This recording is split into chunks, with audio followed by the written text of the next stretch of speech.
Yunus BNP সম্পর্ক বা সুসম্পর্ক বদলে গেল এক পলকে। লন্ডন সমঝোতা ব্যর্থ হতে শুরু করেছে, ঘটনা ঘটছে। আমি সবার আগে বলেছিলাম লন্ডন বৈঠক ব্যর্থ। বিএনপি প্রথমে কিছুটা চুপচাপ ছিল, তারপরে তারা সেলিব্রেশন শুরু করেছে, লন্ডন বৈঠক সফল, নির্বাচন হয়ে যাচ্ছে। শুধু এটা না, সমঝোতাটা এভাবে দেখিয়েছে, বিএনপি পন্থী বুদ্ধিজীবীরা প্রচার করেছে, সরাসরি তারা এভাবে বলে না, তারা যেভাবে প্রচার করেছে, রিয়াক্ট করেছে, তাদের যে এক্সপ্রেশন, তার অর্থ এটাই যে সরকারি দল বর্তমান সরকার এবং ভবিষ্যৎ সরকারের সাথে সমঝোতা হয়ে গিয়েছে এবং সেফ এক্সিট নিয়েছে, যার ফলে এই যে বিএনপির যে বক্তব্য যে নির্বাচন হয়ে গেলেও ডক্টর ইউনূসকে দেশের জন্য কাজে লাগাতে চায় বিএনপি। হুমায়ুন কবির, তারেক রহমানের পররাষ্ট্র বিষয়ক উপদেষ্টা, তিনি বলেছেন না, এর মানে বর্তমান সরকার এবং ভবিষ্যৎ সরকারের মধ্যে সমঝোতা। না, আমি বলেছি না এই সমঝোতা টিকবে না। আমি বলেছিলাম যে 1 সপ্তাহ 10 দিন দেখবেন যে ইউনূস বিএনপি ফাটাফাটি লেগেছে, কিন্তু আমরা দেখেছি যে বৈঠকের পরের দিন বিএনপির যে নেতারা ইউনূসকে প্রতিনিয়ত গালাগালি করতেন, বরং এটা তাদের অ্যাসাইনমেন্ট ছিল, তারা এখন ইউনূসকে অসম্ভব সম্মান দিয়ে কথা বলছেন। যেমন রুহুল কবির রিজভী বলছেন যে অত্যন্ত সম্মানিত ব্যক্তি প্রফেসর ইউনূস, তার বক্তব্যের মধ্যে বলেছেন এখন অত্যন্ত সম্মানিত। কিছুদিন আগে ইউনূসকে গালাগালি করেছেন নানান ভাষায়। আবার শামসুজ্জামান দুদু, তার কাজেই তো অশ্লীল কথাবার্তা বলা, সেই শামসুজ্জামান দুদুও বিএনপিকে প্রফেসর ইউনূসকে এখন যথেষ্ট সম্মান দিয়ে কথা বলেন।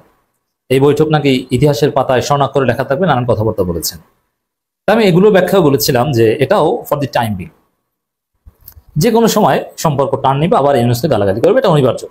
কারণ লন্ডন সমঝোতা টিকবে না, কারণ অবাস্তব। বাংলাদেশে নির্বাচন বা বাংলাদেশে কোনো সমঝোতা হতে হলে এটা হতে হবে কনসেনসাস কমিশনে, এবং সেটা হতে হবে সর্বদলীয়, সেটা হতে হবে জাতীয় ঐক্যমত। কোনো এক ব্যক্তির সাথে লন্ডনে ঐক্যমত হলো আর সে অনুযায়ী দেশ চলবে, সে অনুযায়ী দেশে নির্বাচনের তারিখ ঘোষণা করবে, এটা হতে পারে না, এটা কোনো যুক্তিই নেই। এই জন্য ওই সমঝোতা এটা টিকবে না, এটা স্বাভাবিক। সমঝোতা টিকবে ওইটা যেটা সর্বদলীয় হবে, এবং সর্বদলীয় সিদ্ধান্ত নেওয়ার প্ল্যাটফর্ম হচ্ছে এখন কনসেনসাস কমিশন, জাতীয় ঐক্যমত কমিশন, এখানে হতে হবে।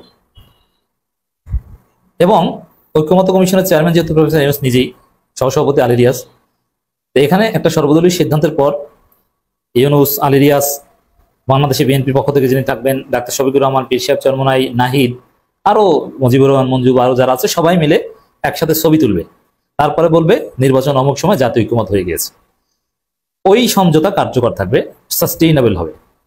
আর বিএনপি যেটাকে বোঝানোর চেষ্টা করছে সমাধান হয়ে গেছে, ওটা টিকবে না।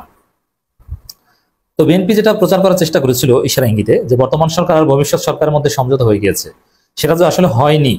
বর্তমান সরকার আর ভবিষ্যৎ সরকারের মধ্যে যে সমঝোতা হয়নি, তাদের মধ্যে যে সংঘাত, সংঘর্ষ, ফাটাফাটি অনিবার্য। শুধু এটা না, আপনি লিখে রাখেন, বিএনপির যে চরিত্র, বিএনপি যেভাবে পেশাগতভাবে চাঁদাবাজি করছে, যেভাবে তারা লুটপাট করছে, যেভাবে তারা আইন শৃঙ্খলা পরিস্থিতির অবনতি ঘটাচ্ছে, ছাগল চুরি করছে, গরু চুরি করছে, ধর্ষণ করছে, চাঁদাবাজি তো করছেই, 2 গ্রুপে মারামারি করে 125 জনের মতো হতাহতের ঘটনা ঘটিয়েছে, নিহতের ঘটনা ঘটিয়েছে।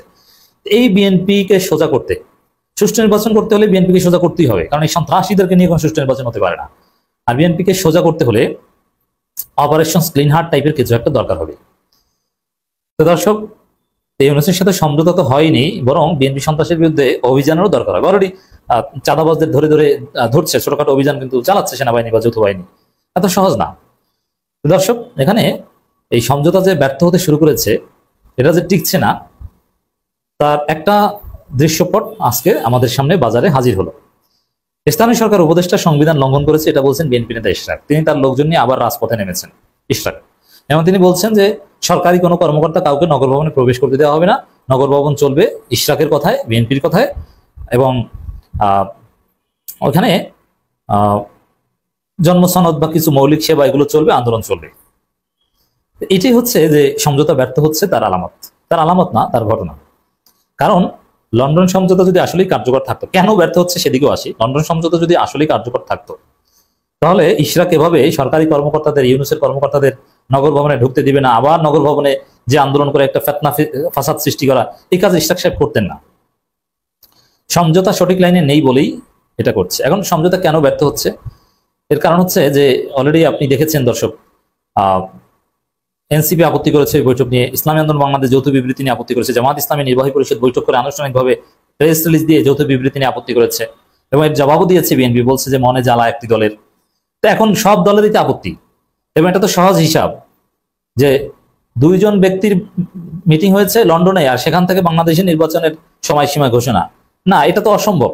বাংলাদেশের নির্বাচনের সময়সীমা ঘোষণা হবে জাতীয় ঐকমত্য কমিশনের বৈঠকে, যেখানে ইউনূস থাকবেন, আলী রিয়াজ থাকবেন, বিএনপি জামাত সব দল থাকবে। সর্বদলীয় বৈঠকের পর একটা ছবি তুলবে সবাই, তারপরে বলবে জাতীয় ঐকমত্য অমুক সময় নির্বাচন। এটা তো লন্ডনের সিদ্ধান্ত হওয়ার বিষয়, এটা তো টিকবে না, এটা স্বাভাবিক। এখন যে জামাত, এনসিপি, চরমোনাই এরা আপত্তি করেছে, এরা সরকারকে জানিয়েছে যে এটা কোনো সিদ্ধান্ত নেওয়ার প্রক্রিয়া হলো না, আপনার নিরপেক্ষতা প্রশ্নবিদ্ধ হয়েছে, এটা সরাসরি ইউনূসকে বলেছে। যার ফলে ওই সমঝোতা নষ্ট হয়ে যাওয়ার মতো ব্যবস্থা হয়েছে। তারই অংশ হিসেবে ইশরাক সাহেব এখন ইউনূসের কর্মকর্তাদের নগর ভবনে ঢুকতে দিতে চাচ্ছেন না, নগর ভবন দখল করে রেখেছেন, আবার মাঠে নেমেছেন। সমঝোতা হলে এই মাঠে নামার ঘটনা কিছুতেই ঘটতো না। দর্শক, বিএনপি নেতা ইশরাক হোসেনকে ঢাকা দক্ষিণ সিটি কর্পোরেশনের মেয়র পদে শপথ পড়ানোর দাবিতে ফের নগর ভবনে অবস্থান নিয়েছে তার সমর্থকরা। নগর ভবনে উপস্থিত হয়েছেন ইশরাক নিজেও। দেখেন, এমনিতে ইউনূসের সাথে তারেকের বৈঠক এটা একটা পার্ট, কিন্তু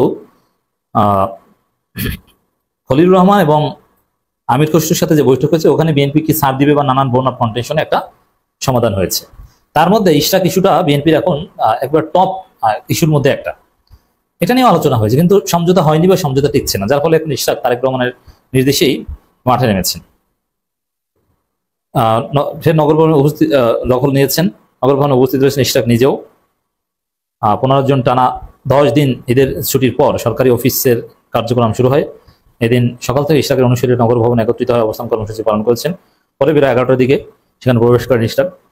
এখন 13 তারিখ বৈঠকের পর 15 তারিখ বিএনপিকে রাজপথে নামতে হবে, এটা বিএনপি হয়তো কল্পনা করেনি। এই সময় ইশরাক হোসেন দাবি করেন মেয়রের শপথ পড়ানো সরকারের সংবিধানের দায়িত্ব, স্থানীয় সরকার উপদেষ্টা সংবিধান লঙ্ঘন করেছে। আচ্ছা, কোন সংবিধান লঙ্ঘন করেছে? হাসিনার সংবিধান। হাসিনার সংবিধানে আমরা লাথি মারি। ইশরাক জনগণের ভোগান্তি চাই না, কিন্তু এই আন্দোলনে চলমান থাকবে, এটাই জনগণের দাবি। সরকার যদি ভাবে এমনি আন্দোলন থেমে যাবে, না এমনি আন্দোলন না, লন্ডন বৈঠক আন্দোলন থামাবে বলে অনেকে ভেবেছিল, কিন্তু লন্ডন বৈঠক আন্দোলন থামাতে পারেনি।